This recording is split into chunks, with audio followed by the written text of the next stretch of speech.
Hi everyone, Nikki Bush from Toy Talk, and I'm here this morning with Gareth Woods, the gaming guru from Gaming Ventures. And this is the third in a series of tech toy videos that we are doing for you, or conversations that we're doing for you. And Gareth, I thought today we should maybe chat to our parents, give them some insights into the different genres of online games, computer games that they can buy for their kids, because it's just like the book market. Different sections in a bookstore, there are different kinds of games. So I'd love to ask you what the latest and greatest are, in your opinion, some examples in the various genres that, in my head, I've got these genres. So I'm going to kick off with some questions for you. So, no problem. Fast action games. For me, those are kind of the sports, the racing, fairly simple games and quite repetitive. Are those still quite big in the market? Yes and no. So I think at the moment you're getting a lot of genre bending. So just like the music industry or the movie industry, you'll have your genres, but then you'll start getting, like horror comedies or historical action movies that have, some sort of science fiction element to it. So there's a lot of genre bending, and I think it's because the market has developed to a point that we've got the tropes and we've got the established kind of pillars of what makes the genre. And now, because those are so established, there's a little bit of fun that developers, just like in the movies and the music industry, are having fun kind of mending and bending those genres. So action games are still a staple. I think you would separate them now into a couple of other genres. So first of all, I would say one genre is pretty big is shooters. So that's pretty much like where you have some sort of gun, realistic or not. It might be a proper gun, or it might be an alien thing that shoots laser beams or whatever. But like the two popular genres then would be first person and third person. First person being where you see what the character sees only. So you can't see behind you or in your periphery. You only literally see what's in front of you. Right. And then third person where you see the character in front of you, and you've got more of a 270-degree view. And you control the character, but you're always seeing the back of their head, essentially. And as you move the camera, the guy turns, but you're always kind of behind them. And obviously with that, there's certain different kind of genres play better to certain camera angles. So if it's something a little bit more immersive, first person's the way to go, because obviously you feel like you are the character. If it's something that's a little more action-packed, sometimes third person's a bit better because there's so much more to see from that camera angle. Now, the one genre that's become quite popular that's fairly new, and I talk about genre bending, is what's called a battle royale. So games like Fortnite. It sounds a little bit like Fortnite, because you've got a battle royale in Fortnite, have you not? 100%. Well done. Because Fortnite is pretty much the leader in battle royales. It wasn't the first, but it's certainly the one that's become the most popular. Battle royales you could describe loosely as the kind of plot to the Hunger Games. 99 people drop into an island with no weapons. They collect, scavenge, do whatever they can. The winner is the last person standing. The winner doesn't even have to make a single elimination. They could avoid the fights at all time. They'll obviously end up at a stage where it's 1 versus 1. But so, they'll probably have to get at least one elimination to win. But what makes those games interesting is as time goes on, the circle, so the island shrinks. So what they've got is this like storm or this field. And so what that's done is it's helped speed up the game, because otherwise you can imagine 99 people drop an island and everybody hides and there's no action, and so therefore no fun.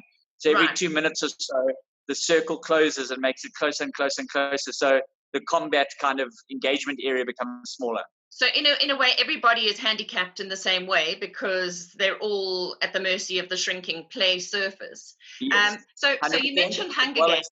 Of course, it's like Survivor, isn't it? I mean, we've all watched Survivor on TV for years, and Hunger Games is a version of Survivor. 100%. Okay. So in my head, I had like fighting and war games. Yeah. So those would be your shooting games that you're talking about. No, so shooting games is the one. So that's shooters. So that's where you play as a character. Then war games would be more under what's called strategy games. And so there you've got a couple. You've got what's called RTSs, or real-time strategies. And that's where the action happens in real time. So you have your army, I have my army, and everything's happening as we go. If I send a command to a unit, it's happening immediately. And I only preface that real time because the other half of that genre is called turn-based strategy. And that's more like, I mean, chess would be the granddaddy of all of them sort of thing, where it's like, I take my turn to move my army X amount of spaces. Now it's your turn. Now it's my turn. And so real-time strategy games and turn-based strategy games have very similar feels, but the major mechanic is we either take turns or it's all happening at once, like kind of in real time. Okay, and with all of these, Gareth, there's the opportunity to play multiplayer online games where you can be playing with people all over the world. You can be playing with your best friend sitting next to you. Yeah. So it's not necessarily playing in a solitary environment, because there's a lot of strategy going on here. So you're not just playing against the computer or the game itself. It's being influenced all the time by what other people are doing within the game, which is what makes it unpredictable, and what makes it's part of the excitement of playing the game, is that you actually don't know, because unlike a book where the ending of the book is pre-written, you're actually creating the ending all the time. You're part of the iteration and the evolution of the game, correct? Yeah, and I mean, there's a fascinating thing that we could probably talk about an entire video on, is just what's called the meta game. And so it's the game within a game, because what will happen is you'll be playing a computer game, and it's against the computer. So it's got a certain way it's been programmed to play and react. And except for some very, very high level AI demonstrations that have been done, it's pretty much not learning. It's not getting better as you play. It's been programmed to play a certain way, react to how you're playing. But if you play a certain style, 100%. Once you've beaten it, it's unlikely to learn and change its tactic next time. Whereas when you're playing against computer opponents, that changes all the time. And so what we have is what's called like a meta game, where, for example, say in a game like that I enjoy a lot called Dota, there are about 100 heroes to choose from. And part of the game starts with a captain's draft, which heroes are going to be played. So they ban certain heroes, they pick some. And so you go turn for turn, you pick, I ban, you ban. And so you come up with a team.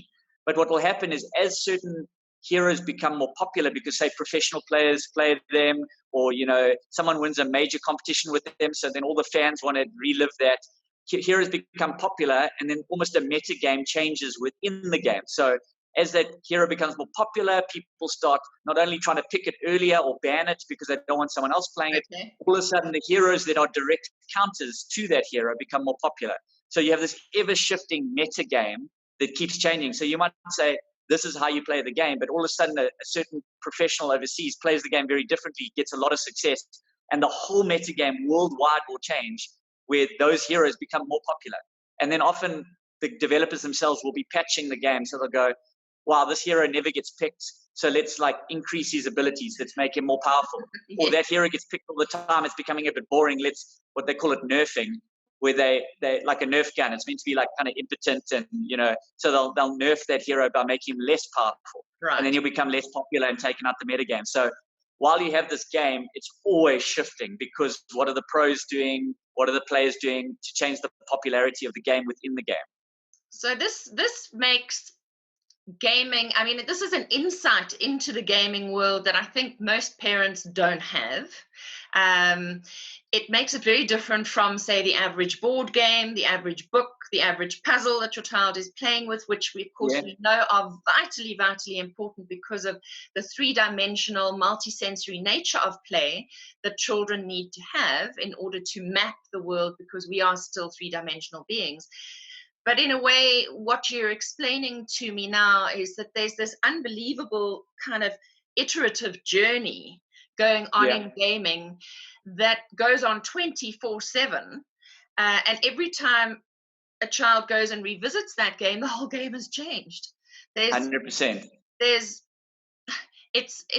like watching seasons of TV shows, because the writer can change anything at any time once they're through the season. 100%. In real time. You don't have to wait for imagine episodes. Yeah, but imagine a mix between, so the writer in your example would be the same as the developer going, we want to steer the game in a certain direction. So they're saying the game's becoming too static, the games are too long, we want the games being faster. So they change it to maybe suit a more aggressive play style that finishes the game sooner. So they increase the power of the heroes that are, etc.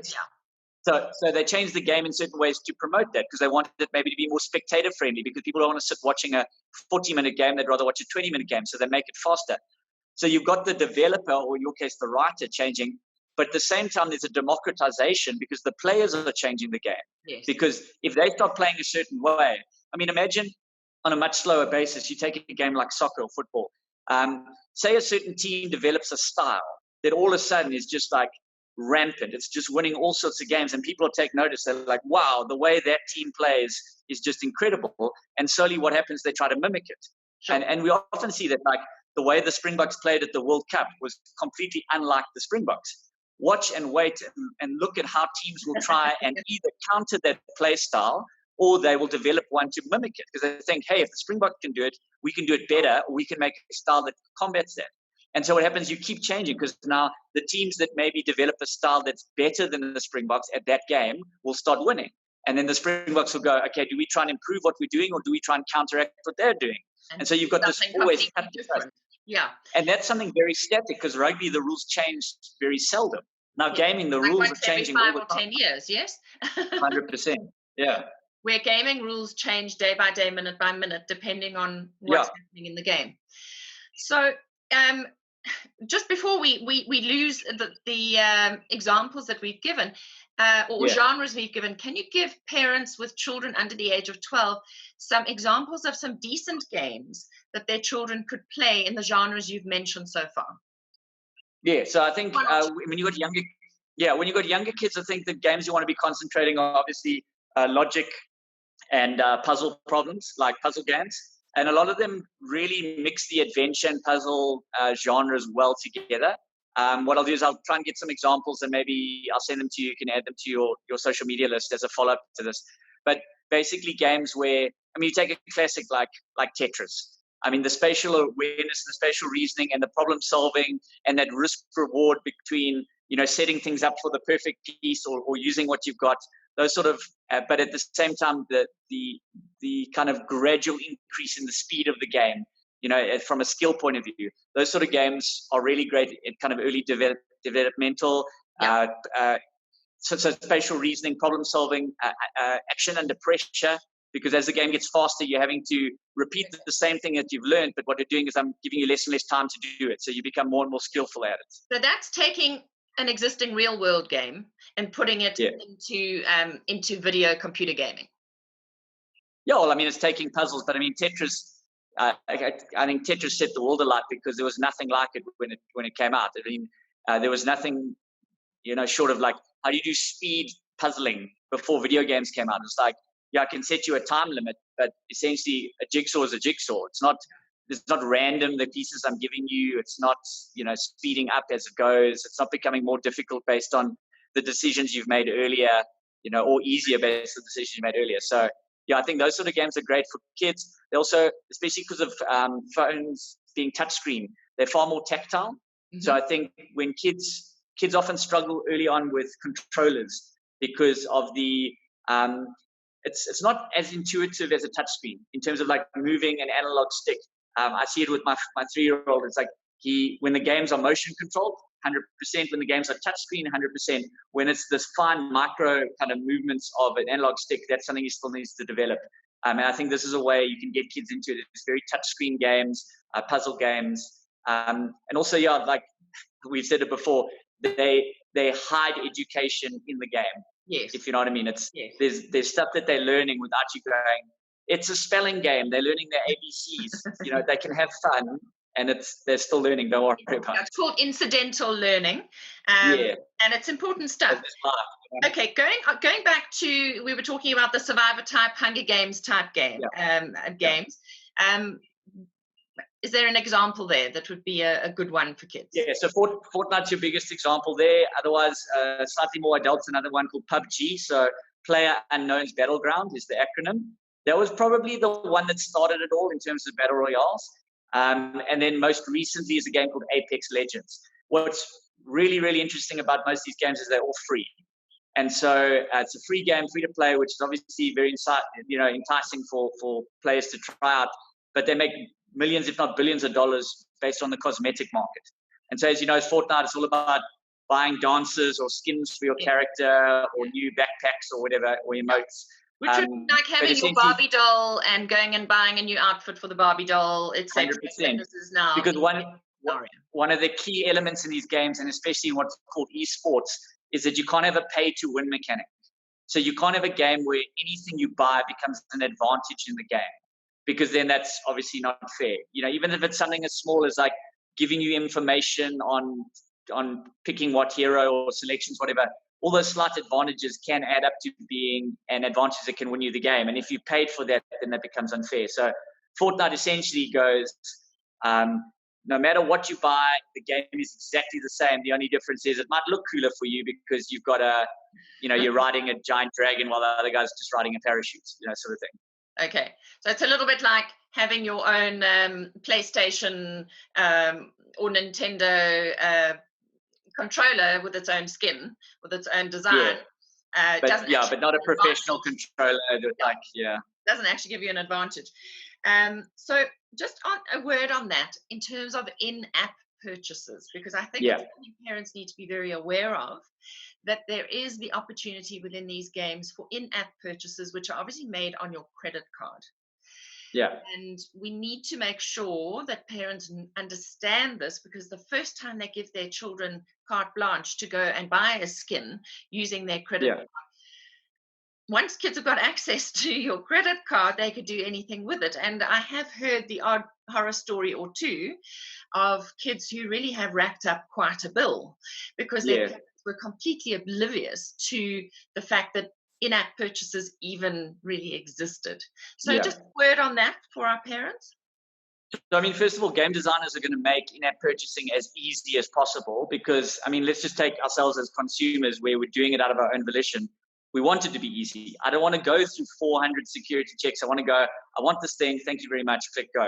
My one security level I always say is that just have the password for your verification. Your authentication number. Always enabled. Or if you've got two-factor authentication, it sends you a code. Just always have that on.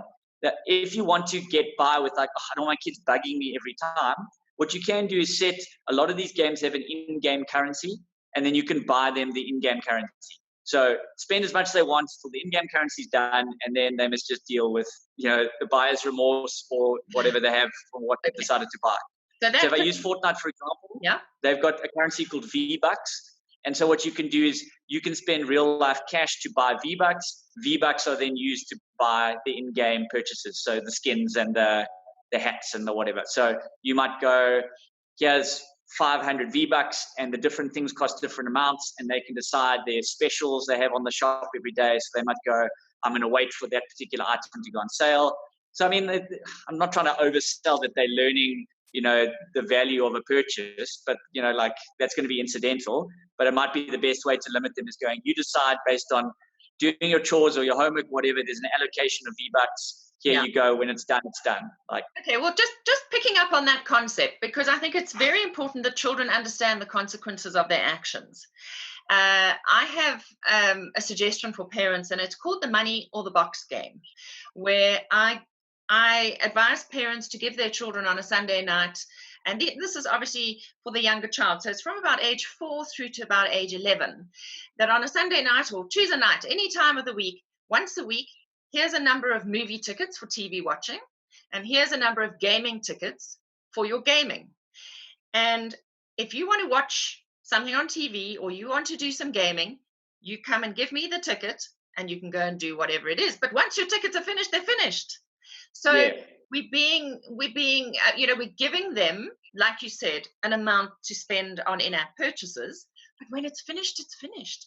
And you have to deal with the fact that your brother or sister has been doing one a day or 2 a day and still has one left at the end of the week, and you got none. Well, that's how we learn, is through pain. So question is in this situation, are you allowed to binge? Are you allowed to go, I'm going to use all 8 in one go? Yes, so this is the thing. This is how kids learn. So they may have a brand new game and they want to spend the whole of Saturday playing with it. And that's another thing I do say to parents is a brand new game, particularly a very strategic game, is like a big, thick historical novel with loads of different characters and plots and things. You can't learn all of that in 1 hour. When a child gets a brand new game, we've got the holiday season now. This is kind of the time to say, I know this is a new game. I know you got to get into it. You can have from 9 till 1 o'clock, and you can binge on this game while you get to know it. And thereafter, you can have an hour at a time. But I think you get brownie points as a parent. You understand the psyche that your child's got to get into the game. So then going back to the question of can they binge and use all 8 tickets on one day? You definitely have to allow your child to experiment with that, because they may get this huge kick out of it, but then go, but I can't play for the rest of the week now. Yeah. And they've got to work out how that works for them. Yeah. And they might be that type. They might be that personality type. Absolutely. Yeah. And there are personality types. Over the years of chatting to parents and listening to how children respond and react to gaming, there are children who can cope with binge playing or binge watching on TV is another one. And there are children who really can't. So they sometimes with the binge playing, they lose their physical cohorts or they become highly irritable or aggressive because they've been too immersed in that world for too long. So my measure of how much is too much is we have to observe our children. We also need to teach our children to observe themselves, to feedback and reflect. So how do I feel now that I've played for 8 hours? Or I'm going to tell you how it seems to me. And somewhere we have to find our middle ground. But as with all parenting, a lot of conversation, a lot of reflection, a lot of feedback, trying to create a self-awareness within kids that they need to be okay in the real world and the online world. If their real world communication skills are suffering because they're becoming overly aggressive, they're using language they shouldn't use, etc., for me, that means that there's too much going on. That's a measure of just too much. So then we have to start experimenting with tapering back, or maybe that content is not age appropriate for you. Maybe that isn't, you're not ready for that just yet. Lots of fine lines, Gareth. Lots of fine lines. Yeah, of course. Yeah. I mean, if I just I watch almost no TV during the week, and then I enjoy, binging a couple of series on a Saturday afternoon or something like that's kind of my usage pattern. So if you gave me the tickets, I probably wouldn't spend a single one during the week, and then spend 6 of them on a Saturday because that's how I enjoy consuming TV. And also it's changed quite a lot because it's not one episode every Wednesday. Yeah, fair enough. TV's changed in that way. If you think of Netflix now, we can all binge watch if we like. So instead of watching one movie 1.5 hours, we watch 5 series back to back, which is way more than 100%. 100%, exactly. And sometimes we do that for relaxation, because it gets us into another world, another space. I mean, that's why soapies were always so well viewed, is because at the end of every day, you'd watch your half an hour, The Bold and the Beautiful, to escape from real life, to escape from having to make a decision, and you were watching something highly predictable. You knew exactly what was going to happen. 100%, yeah.